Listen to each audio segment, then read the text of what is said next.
Hey writers, you're listening to the Kobo Writing Life podcast, where we bring you insights and inspiration for growing your self-publishing business. We're your hosts. I'm Laura, author engagement manager. And I'm Rachel, promotion specialist at Kobo Writing Life. On today's episode of the podcast, Laura and I sat down with Karen White, who is an audiobook narrator who has narrated more than 400 titles for both traditional and indie authors. In 2020, she made her debut as an indie author, writing as Karen Gray. And she also helps authors market their books through her company, Homecooked Books. And she produces audiobooks with Bluenose Audio.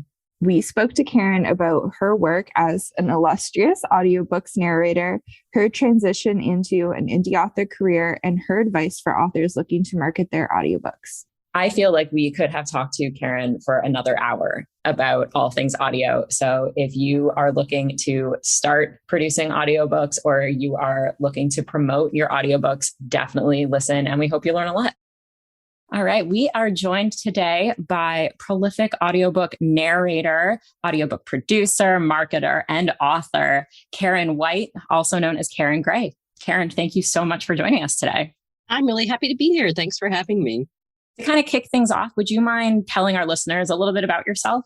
Sure. So I was a stage actor in the late 20th century, and both in New York, Boston, and eventually Los Angeles. In Los Angeles, there wasn't a lot of opportunity for that. I did some on-camera work also in Boston, but in LA. But I was ancient at the age of 34 when we moved there. So that was a tough new career for me to try to tackle. But I also learned about audiobooks from a friend around that time. And I started pursuing it back in 1998. My first job was with Dove Audio, which no longer exists, but they recorded abridged audiobooks, if anyone remembers those, where they would cut out so much of the book. I don't know why anyone would want to listen to it, recorded by celebrities. So I actually was an editor back then. I just wanted any job in audiobooks, even though I really wanted to narrate. But they said, could you edit using Pro Tools? And I said, yes, even though I didn't even know what it was. So I quickly learned that my husband is actually a sound mixer for film and television. So I did have a little help that way. And then about a year later, when Books on Tape opened, an LA studio, I got hired to I was the only other employee besides Dan Musselman, who was the executive producer. And I just did everything. I still edited. Then I started casting. I started directing. And I finally started narrating, which happened because I had been in a movie, a remake of The Out of Towners. And I had this teeny tiny part where they cut out all my lines, even by the time the thing opened. But for some reason, I was all over the trailer. So Dan had gone to see some movie with his kid and saw the trailer, and it made it look in the trailer like I had this huge part. So he came back to work the next Monday. He's like, hey, you're an actress. Why aren't you narrating audiobooks? And I said, well, when I met you a year and a half ago, I told you that. But anyway, so I started recording then. That was in 99. And then I just, it was a great mommy job for a while. I could do it just a few times a year. Then in the aughts, when we all started building home studios, I did that. And that plus my kids being older, I was really able to start working, not quite full time, but, like sort of that 3/4 time, which I think we should all really work. Actually, it's a much healthier way to be. And then I shifted gears in 2016 and started writing. And so I published my first book, Writing as Karen Gray, in 2020. And I'm about to publish my 5th novel. And I've done some novellas as well. And now I also market audiobooks for other people. I keep accidentally starting new businesses, and that's one of them. So we definitely want to get into the meat of your career, but I just have to ask, did you teach yourself how to use Pro Tools? Because from what I understand, that's a very difficult program to use. And back in the late 90s, you couldn't just YouTube things to learn how to use them. So did you just have to kind of learn on the fly? Yep. And I was terrible at it. I would not hire me to be an engineer.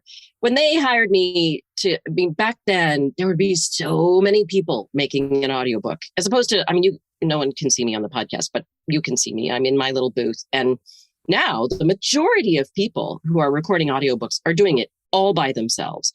We sit in the booth, we have our equipment outside, some people inside. but mostly outside. And you just do everything with your fingers and you can edit as you go. But way back then, there would be a director and a producer and an editor in the studio. And they would just record. And then they would have these giant digital audio tapes that I would go and pick up in Beverly Hills and drive back to my home. And I would sit there with a DAT recorder and dump it into my computer, which we'd have to do in real time. I mean, it would take an hour to dump in an hour-long recording. And then basically what I did was just get rid of all the dreck, cut it down to the best takes, which they told me, which they were. And then somebody else would take it and do the refined editing. All the stuff of getting the little tiny, I mean, there's just, especially now, it was slightly simpler program back then. The problem with it back then was that it was very prone to crashing. And I just remember, especially I have kids, and I literally have memories of having a baby in my lap and editing audiobooks and then losing entire files. And I would just be weeping because I was, postpartum and I couldn't figure it out. And I was just like, I can't do this anymore. That sounds like a nightmare. So yeah. And I honestly, even now, I only knew how to do what I know how to do, which is like 3 or 4 different things. So when it comes to being like strictly an audiobook narrator, because now, like you said, everybody's doing it at home and you're kind of editing as you go, would you say it was easier to be a narrator back in the book on tape days / book on CD versus now, since you have to do so much more? Yes, it was definitely easier in terms of the work that you did. I mean, I worked a lot as a director and I worked a lot with new narrators because I came from a theater background and I had actually directed a lot of plays. And so that was pretty natural to me. And so, I would work with somebody who was brand new for the first hour or so, and then we'd go back and start over, because they didn't know what they were doing. It's not something that you kind of have to learn as you do it. I mean, a lot of people take classes now, but back then there was no class. There was just us in the booth, me figuring out how to get them there. Although I do believe it's instinctive for a lot of people. It's not necessarily every actor or even every voice actor just gets this sort of weird balance of storytelling and literary analysis as you go, However, there's a big caveat. I'm white and a female. Back in the late 90s and even through the first decade of the 21st century, most of the books being turned into audiobooks because it was so expensive were the best sellers. And the best sellers were primarily written by white men. So whereas Scott Brick and I, who's quite famous audiobook narrator, started the same time, whereas I was doing 6 books a year, he was doing 45 books a year because he was a white guy in his 30s. He's also extremely talented. I'm not taking that away from him, but there were just not enough books for, and we had no people of color because there were so few books being published by authors of color.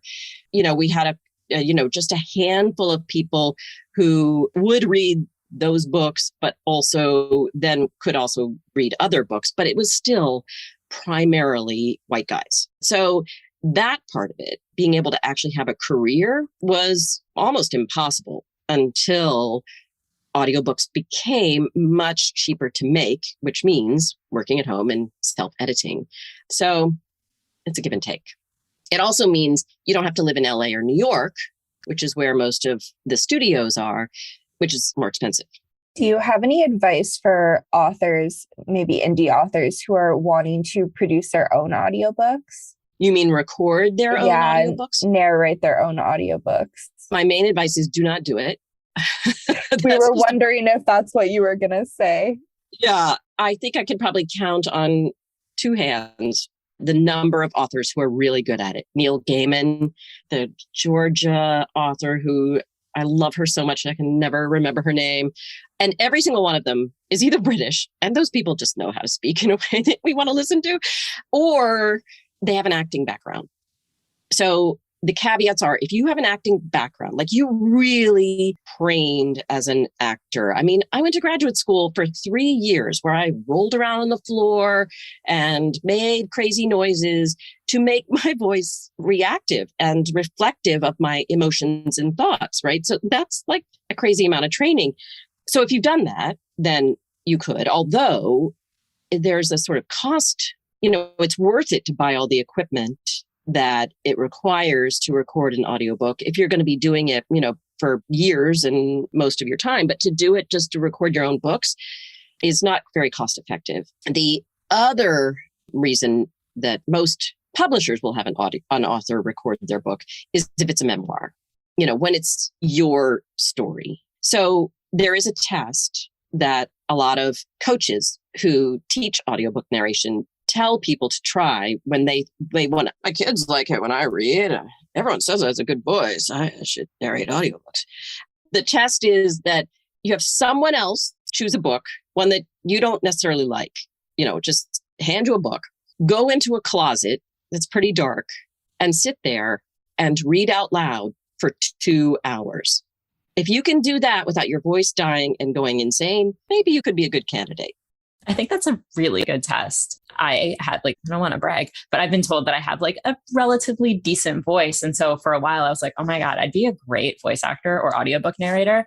And my friend, as a gift for his mom, who was losing her sight, got a bunch of our friends to read a chapter from Pride and Prejudice for her and put it all together. And when I tell you that I struggled to get through one chapter of Austen, I don't think people realize just how exhausting it can be on your voice. And everything. You have to be pretty still.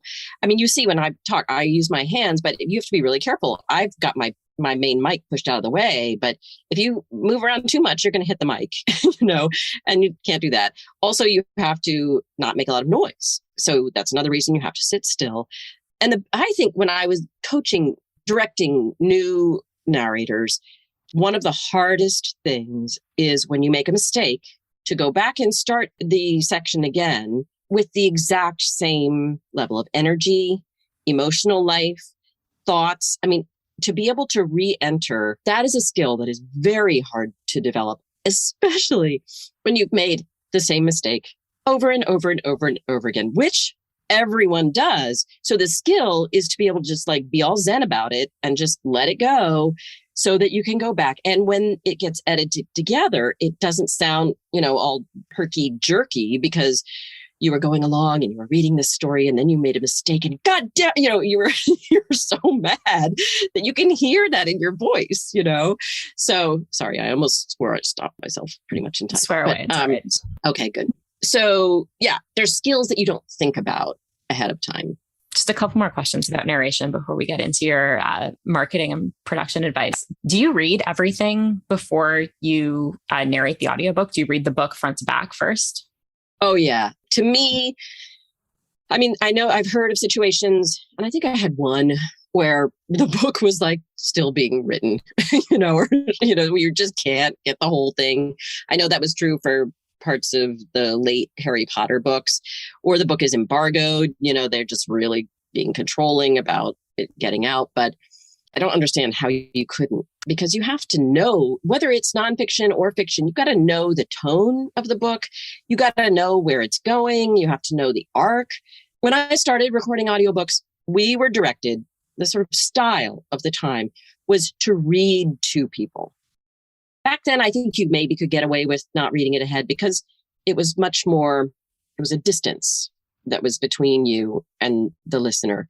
But now the listeners expect a full-on one-person show. They want to feel like there's 12 people in that booth and they're all coming out of you. But in order to do that, there's all kinds of prep in a fiction work that you have to do to know exactly who all these characters are. And so you can return to them, especially if they're small characters and they just come back and forth. So that, to me, that preparation is key. And for nonfiction, a lot of it is just about efficiency because, sometimes you've got hundreds of words that you don't know how to pronounce, places, people names. It takes a lot of time to do that research. So if you're constantly stopping to look it up, then that's really inefficient and will affect the flow of the recording. So, and sometimes there are things that only the author knows. So you'd have to wait, what if they're on book tour and they're not answering or they're on vacation? I had one where it was a philosophy book and there was all this Greek and Latin and, there's different ways to pronounce Greek and Latin. And she wanted me to pronounce it her way. But she was at a conference in Rome and couldn't answer the phone. So I just had to wait until she was done to get her notes, So I try to read it as soon as I get it, and thoroughly beforehand. I can only imagine not reading it beforehand. And then you read like 300 pages. And on page 301, you realize a character actually has an accent that hadn't been mentioned before. And that just sounds like a nightmare. Well, I've had that nightmare happen in terms of a series where in book 3, suddenly this character there was no mention of an accent. Suddenly he's like from Yugoslavia. Oh my God. I made him from Ohio. And they actually made me go back and re-record all his dialogue, even though it wasn't my fault. So this is one of my big words of advice to authors is even if you're a pantser, be very careful if you write series of adding little details about a vocal quality, even if it's as a gravelly voice or a high-pitched voice late in the game, because you're just going to screw yourselves. You're going to have to pay that narrator to go back and re-record that stuff because most people will. If it wasn't in the book that they got, then it's on you, the author. So if you keep any sort of character, any sort of series Bible, give it to your narrators. They will love you. Just to have all that insight and have it all organized is great. And don't make people Slavic late in the game, Just don't ever make anyone Scottish. That's my accent bugaboo. Do you have a genre that you prefer narrating in? I have been very fortunate, maybe because I started so long ago, but I really have recorded everything. I really only have things I don't like to do, which are very violent books, because I just am an emotional sponge. And I literally have nightmares when I have to read violent books. So I've actually pretty much retired from narrating audiobooks right now. It's just I'm focusing on my writing and recording producing other people's books and helping authors market. But what I love, I was able to read a lot of nonfiction. About half my books were nonfiction, and all kinds of nonfiction where I would learn all really interesting things. But those books are hard in their own way. And then I'd get to read romance and, cozy mysteries and other kinds of fiction that would be like a total palate cleanser. I think it's hard for some people who get started in these days because it tends to be more in genre fiction because there's so much more of it. And then it can be hard to break out of that. So I was very lucky. It's actually an excellent segue into the other many hats that you wear in the publishing world. You help indie authors market their books through Homecooked Books and also produce audiobooks through Bluenose Audio. Can you tell us a bit about these companies and kind of how your involvement came about? Well, in terms of Homecooked Books, which is also the name of my publishing company. So I just had that, some part of our LLC. Anyway, I was an early adopter of social media, and I helped a lot of other narrators. I started on Twitter a long time ago, and then Facebook. And because when we chose to leave LA and move to North Carolina, which is where my family's from, I felt like since I wasn't in the big city, I wanted to have sort of something I provided as extra to make me more castable, I guess, or to have something to attract both authors and publishers to me as a choice of narrator. So I became very active on social media and I learned a lot through the process. I was on the Audiobook Publishers Association Public Relations and Events Committee for a long time, where I would be on meetings with all the PR people and learned a lot there. But when I went to publish my own books, and I had, all these reviewers who'd been reviewing my narration over the years, and they were very willing to review my audiobooks. And most of them are bloggers. So, that's how long I've been doing this. Whereas, Instagram didn't even exist when I started doing social media stuff. But I realized that I didn't know anybody who read with their eyes, who was a blogger, or, I had to beg some of these people who loved audiobooks to actually read my books with their eyes and review them that way. So it became clear to me that there were a whole set of the publishing world that I didn't know as much about. So I had to learn a lot about that. And in that process, I heard in becoming part of the author community, I heard people who were really frustrated with being able to get the word out about their audiobooks. And I think, I don't know if you know, I'm sure you do know. So, in the late, I guess the 2010s, 12s, 14s, that was like the big ebook surge for self-published indie authors. And the people who got on that wave and rode that wave, they all did really well. And many of them, the ones who've stuck with it, are still doing well.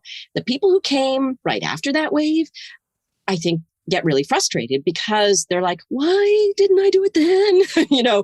Why can't I get that audience share? Because now there's so much more competition. Well, a similar thing happened with audiobooks just later, where, similar to how Amazon was earliest to make self-publishing possible, Audible was the first to make self-publishing possible for indie authors.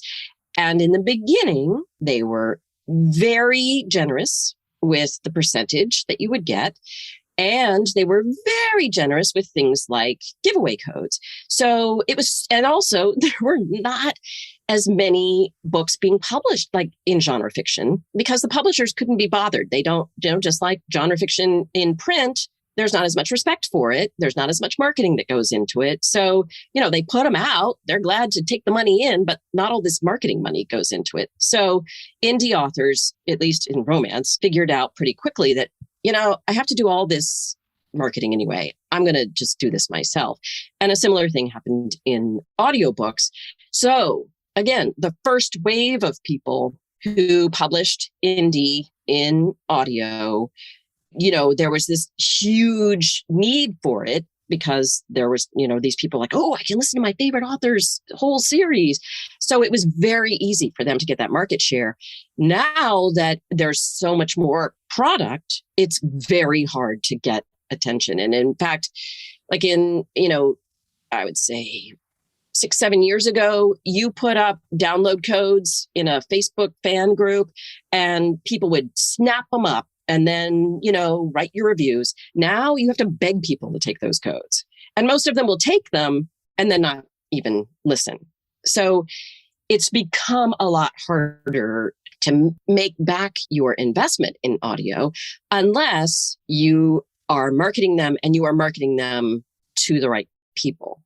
So because I'd learned all that, I was literally in a Facebook group of authors. And in December, I said, hey, if I did it like as a pay as you can basis, would anyone be interested in me doing marketing for their audiobooks? And like 10 people signed up right away. So I've been doing it since January and I like it because, like I said, I have this community of reviewers that some of whom I've known for years and years and some who I've gotten to know recently, but I feel like I'm just sort of being this midwife between them and the authors and bringing them books they love and they love to review. And then they're so creative, and especially the bookstagrammers and all the little, they call them edits, I guess, the little collages they make. And yeah, so it's been a sort of organic development. But I think I'm helping these authors get some traction and gain that new audience, there's a Venn diagram of there are people who do both, but then there's the eye readers, I call them, and the ear readers. And sometimes they don't meet. You kind of become like the audiobook fairy godmother of sorts, kind of bringing everyone together. In your work kind of with the indie authors and helping them market their audiobooks, have you seen kind of some common mistakes come up that people do, whether it's with marketing or I guess creating the audiobooks themselves? Yes.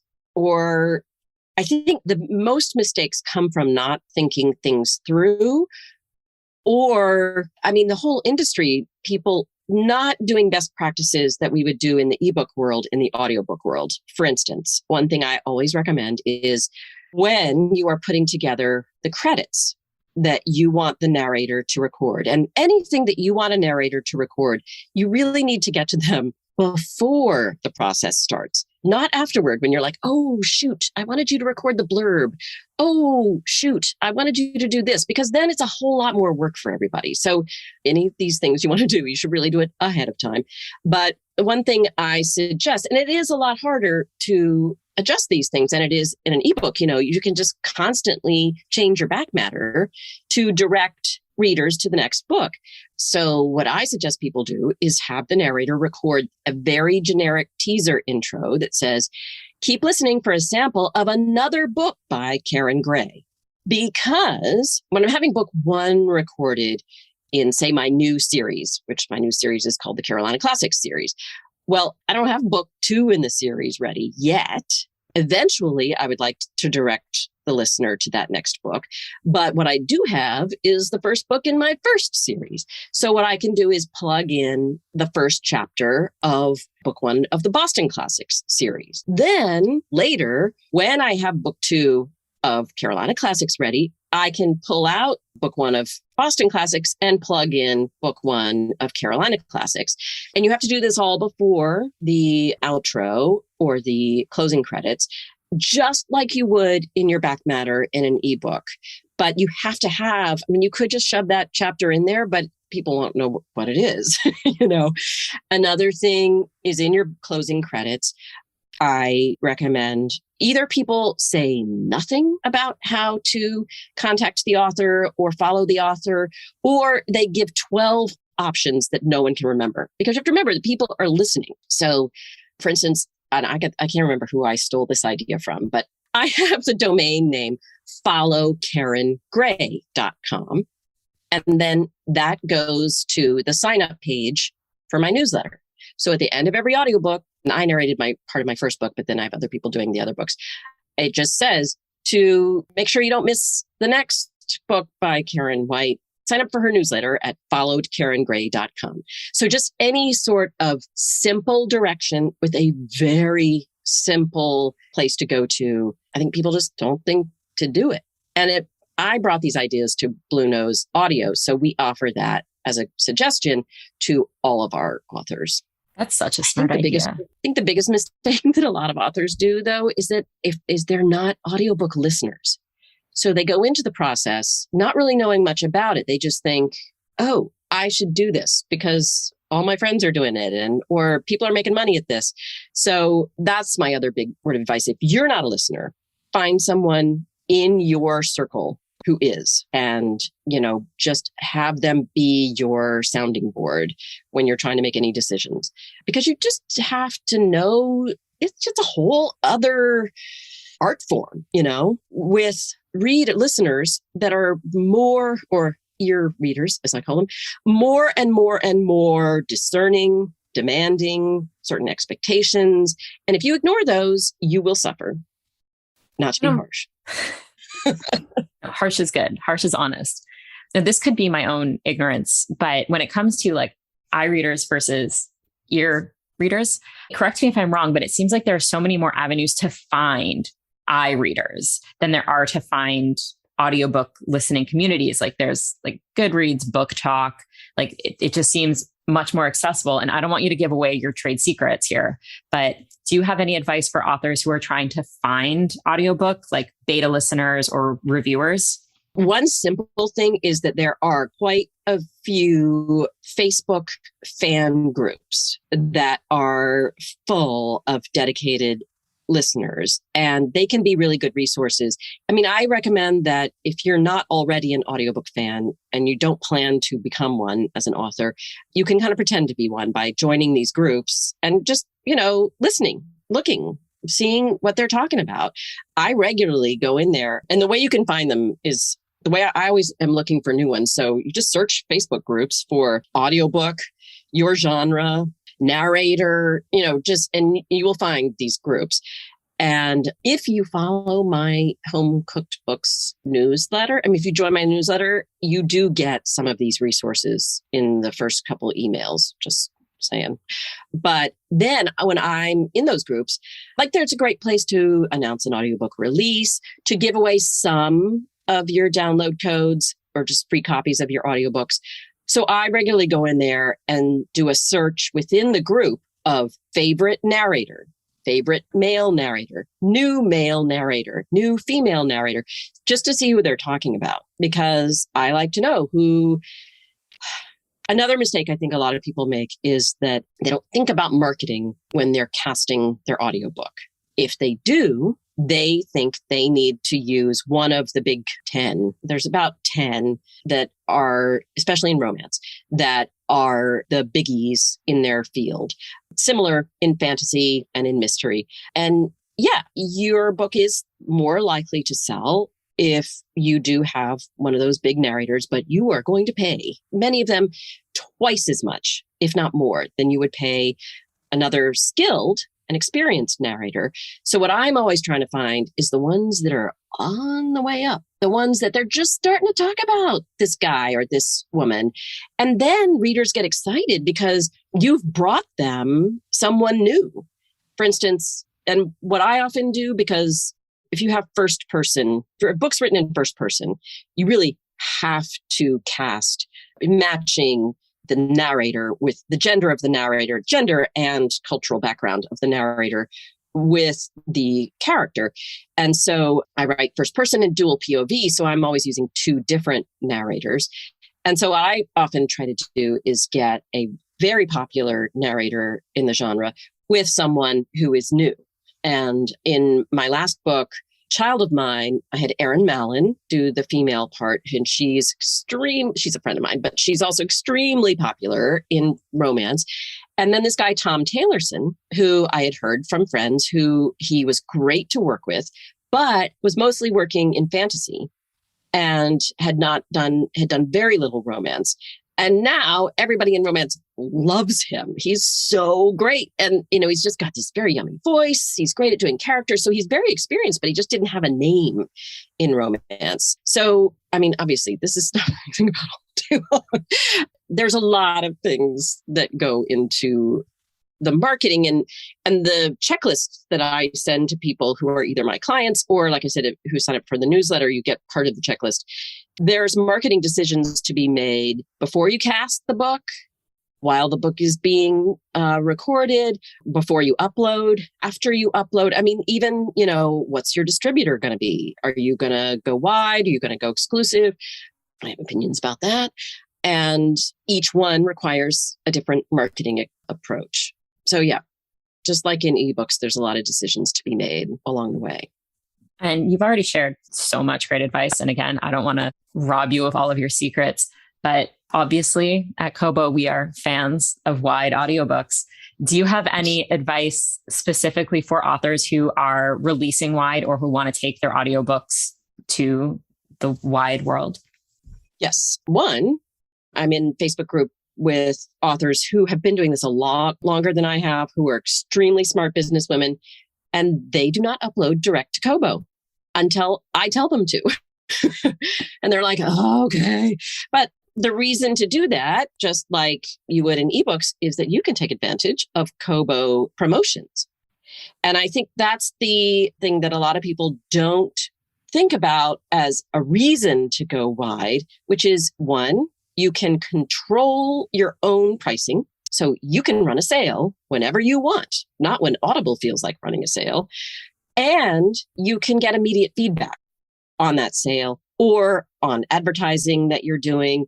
That's another thing that I recommend when people go wide, is to make sure that all of those links, all of those buy links are available to, use Books to Read, or, I'm a big fan of Books to Read because they have now ebook, audiobook, and paperback and hardcover print copy places that you can direct people, including for audiobooks, your own website.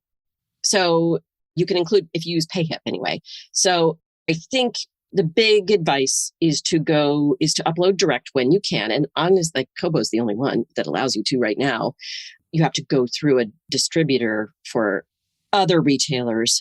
I do a Kobo promotion whenever it is appropriate. If it's, mysteries, I'm not going to do a Kobo promotion because it's romance. But I'm really excited about the new promotion you guys have, which is the buy more, get more every month for romance. And I think to put one book in there every month is the way to go. I'm going to see how that goes because it's new. And I think the tough thing is the pricing of sales. At first, I was really conservative, but now I'm seeing that you have to go pretty low to sort of get attention. And another thing I think that Kobo does that I think I will take advantage of is making something free. Not all, in fact, none of the retailers that I'm aware of let you do that except for Kobo. But having a novella as a loss leader free, I think is a good thing to experiment with. And it's hard because, you spend so much money on these audiobooks, but what you need to do is, you want to capture these readers so that you wouldn't do that unless you had a series for them to read through. But, again, it's taking these best practices from indie promotion in the ebook realm and adapting them to the audiobook realm. And I am very cognizant of time. I know we've almost had you here for an hour, but there is one hat that you wear that we have not gotten into, and that is you are also an author on top of being an audiobook expert. What made you make that choice to go from narrating audiobooks to writing your own? Well, I had always been sort of I think they call it in theater now, a deviser. I mean, in that when I worked in theater, I taught, and I was also always sort of making things from comedy skits to adapting other texts. So I always had been doing that, but to sit down and write a novel was something I had a big block about. So I would manage to break through that by collaborating with a friend to write a middle grade novel back in like 2016, I think. And it was something weird happened in America in 2016 that had me really depressed and feeling like I needed to put positive things out in the world. But she kind of dropped out on me, and I had broken through the editorial board in my head that was constantly, criticizing to me to the point of paralysis as a fiction writer. So then I started writing.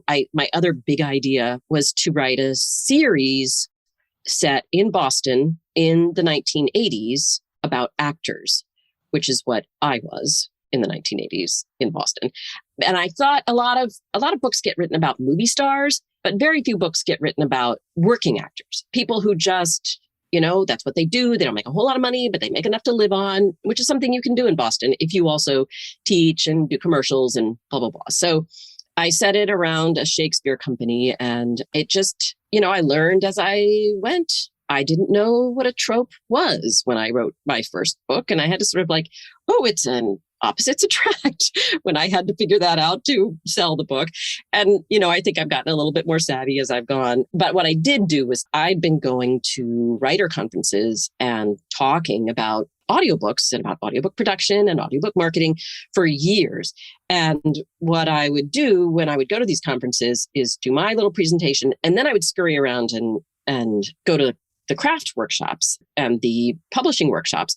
So I had been sort of gathering information as I went.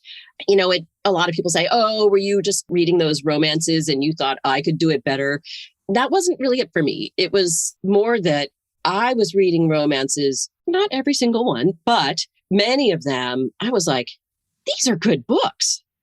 And these women sell their books, as opposed to, in literary fiction, where unless you just hit some sort of weird list, or you can either make a killing or nothing in I think a lot of publishing. But all these romance authors, or many of these romance authors, were very savvy businesswomen, and I respected that. So that was partly why I went to romance. But also, I don't like gory things. I don't like scary things. I like love. I like happy people. So I make them feel a lot of emotions along the way. I'm a big believer in self-knowledge and development, and I do make my characters suffer a bit. But I think we need in this world hope. And as many people have said before me, romance is about hope. So I'm fortunate in that I have a husband who works very hard, and my kids are out of the house. So now I have time to really focus on it. And it's just been a really fun new adventure. Yeah, we could all use some more happy endings right now. Do you think starting in the audio world first kind of changed your or kind of affected your writing process as you went into it? Because you mentioned before that one thing you would say to authors would be to kind of make sure they're descriptive and how their characters talk and that sort of thing.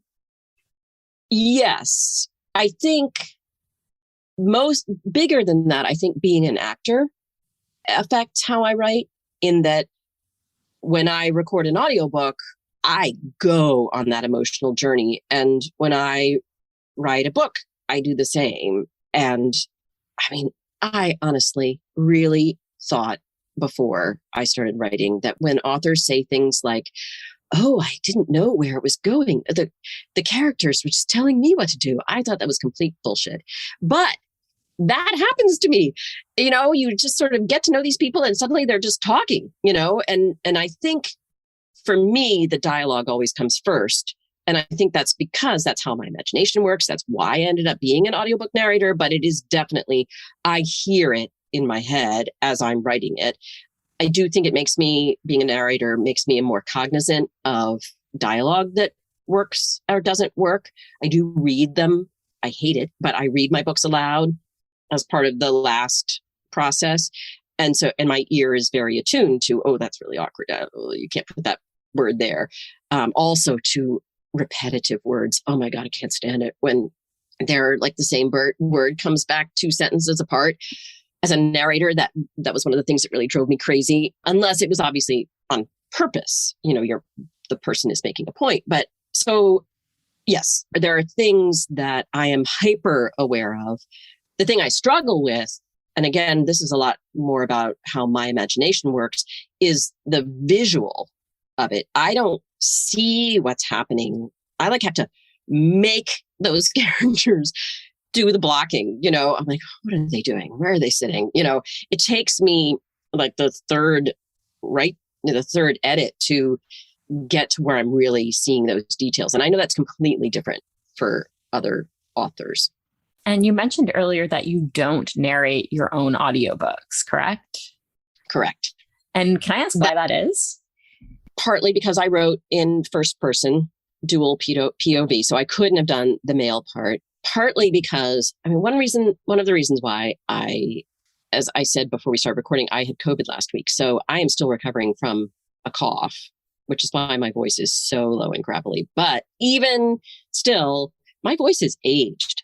And I do not sound like I'm in my late 20s, early 30s. So unless I write an older character, which I haven't yet, I'm not appropriately cast for these books.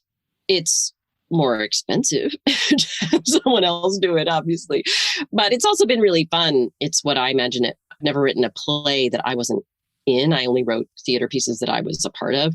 So I think it's kind of like that. It's really exciting it's a little hard, you know, control freak wise, but it's exciting to hear what other people do with my words. So yeah, I mean, there are quite a few narrators who are writing books. Erin Mellon is one of them, and they are mostly recording their own books. There's a couple of narrators who are male narrators who are writing with authors like Connor Cray and Kaylee Loring and Joe Arden and Lauren Blake. And that's a really interesting collaboration to me.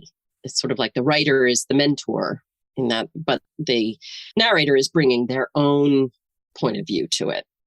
That's really cool. I am going to put you on the spot, and I am a little bit sorry, but do you have a favorite audiobook narrator to listen to right now? I gotta say that Tom Taylorson, I do like him. Although I think of my own books, and I know you're not supposed to have a favorite book, but I do. My book, You Spin Me, has Vanessa Edwin and Eric Michael Summerer. And Vanessa is this is a similar thing where Vanessa is like a star in the romance world. And I've known her for a while. That's a pseudonym for her. And I didn't know it was her. Do you know what I mean? I know the narrator, but I didn't know what her pseudonym was until someone suggested her. And then I was like, oh, I made the connection. But Eric was someone I found through one of those searches in a Facebook fan group. And I cast him to play a DJ. That book is about a DJ and an actress/dancer, and they meet on the phone. He has scars. And so he's kind of a hermit and doesn't want to meet her. So a lot of the book is him in the studio being a DJ. And I cast him just because I loved his audition and I thought he did a great job. But it wasn't until we were working on the book and he said, I was a DJ. Because I was like, your DJ voice is so convincing. He said, well, I was a DJ for 10 years.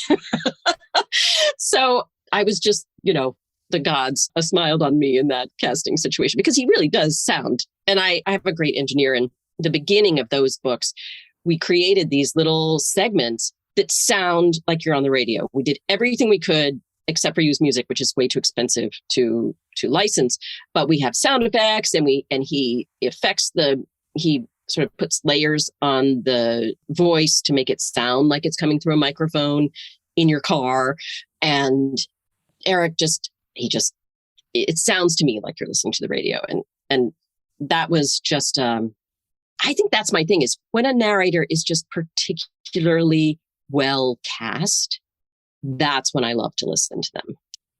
And speaking of favorites, do you have a favorite audiobook or also, I guess, an add-on? Do you have an audiobook you would recommend to someone who maybe hasn't listened to audiobooks before that would kind of convince them to try? Ooh, I don't. But what I do recommend is using your library.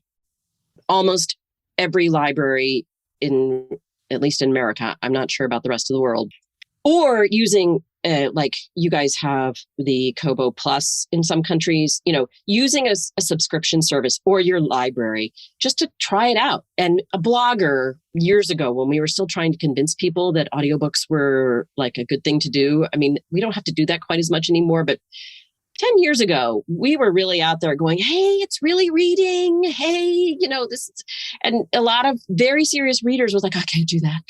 I only read, with a book in my hand.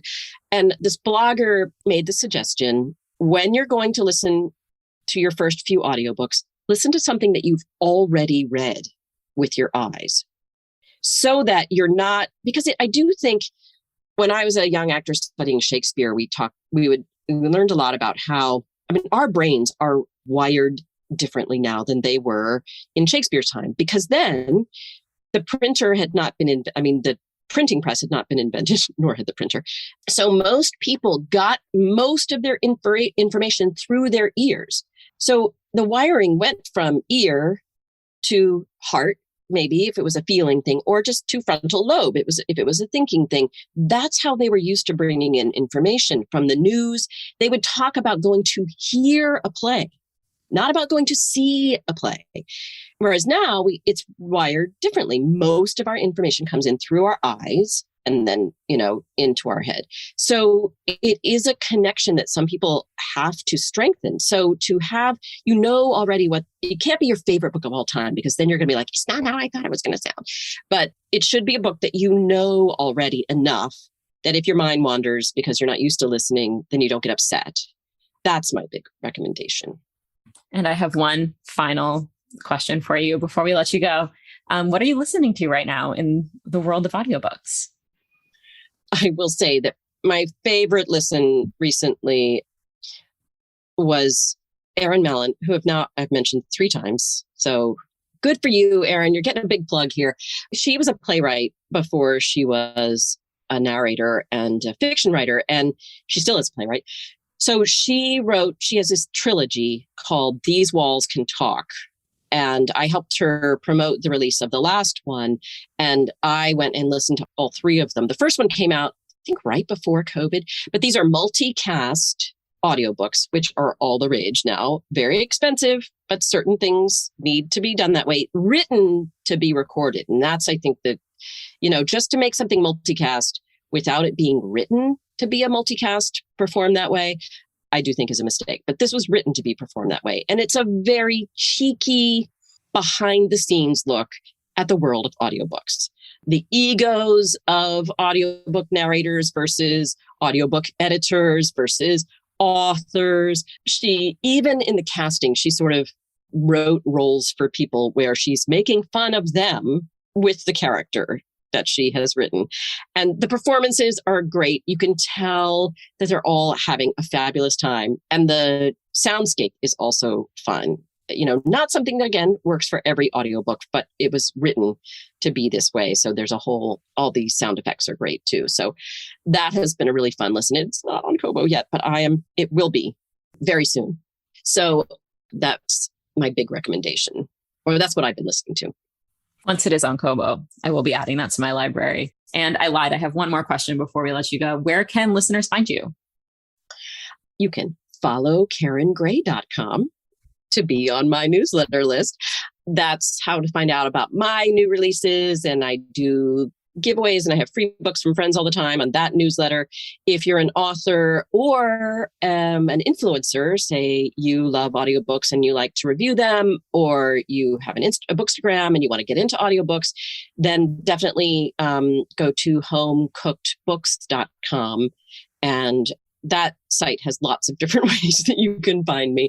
You can sign up to be a reviewer. You can sign up to have me do a marketing tour for you, or just do a consult. A lot of times I just look at authors' websites and what they're already doing, and I tell them, well, you need to do this instead, or how about if you added this to your website? Or, like I said, I have a newsletter for authors where I put out suggestions. It's not a lot, but every once in a while I just put out a suggestion about, how about, thinking about this when you're putting out your audiobook. And for instance, when we recorded this, it was June, and June is audiobook month, in case you didn't know. And so I did a big event where I got however many weekdays there are in June. So not 30, but maybe 20 some authors to all put their books on sale on Kobo and the other retailers that you can control. And we highlighted a different book on social media every day. So all of the authors and all my reviewers are posting about each book every day. So, and that was totally free for anybody to participate in. So, and I think I'll do it again. It's been fun. That is excellent. Well, thank you so much for taking the time to sit and chat with us. I feel like we could talk to you about audiobooks for another full hour. So this has been fantastic. We definitely could. It's hard to shut me up. No, it's perfect. It was very informative. Oh, good. I've been doing this for a few years, so I'm glad I can share some of my experience. Thank you for listening to the Kobo Writing Life podcast. If you are interested in picking up any of Karen's books or signing up for her newsletter, we will include links to both in our show notes. If you are enjoying this podcast, please be sure to rate, review, subscribe, tell your friends. And if you're looking for more tips on growing your self-publishing business, you can find us at KoboWritingLife.com, and be sure you're following us on socials. We are at Kobo Writing Life on Facebook and Twitter, and at kobo.writing.life on Instagram. This episode was produced by Laura Granger and Rachel Wharton with production assistance from Terrence Abrahams. Editing is provided by Kelly Robotham. Our theme music is composed by Tearjerker, and thanks to Karen for being our guest. If you're ready to start your publishing journey, sign up today at kobo.com/writinglife. Until next time, happy writing.